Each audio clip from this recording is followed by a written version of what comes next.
बापूंनी आणि विजयकुमार देशमुख यांनी सगळ्यांनी मिळून एक गोष्ट करायला पाहिजे.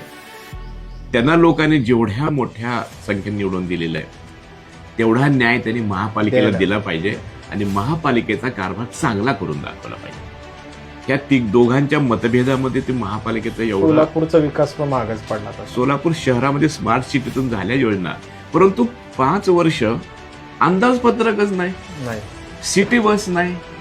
सोलापूर शहर या बाबतीत फार महाग पडलेलं, स्वच्छ सुद्धा नाही सोलापूर तुम्हाला दाखवतो नाही.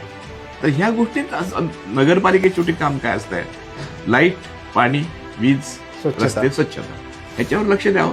सुशील कुमार शिंदेने मागे काय सांगितलं, 1984ला पाईपलाईन जी आणली की नाही उजनी टू सोलापूरने, ते म्हणले की लोकांची गरज पाणी ही असते. बरोबर. त्यावेळेस भाजपने खूप विरोध केला होता त्या पाईपलाईनला. तुम्ही नसाल त्यावेळेस, लहान असाल, 84ची गोष्ट आहे. एवढी टीका की तुम्ही महापालिकेला बरबाद करायला चाललात, तुम्ही कर्जबाजी करायलात, काही ह्या पाईपलाईनची गरजच नाही. पण ते सोलापूर आता टिकले ते त्या पाईपलाईनवर, ते पाणी आता कमी पडायला लागलंय.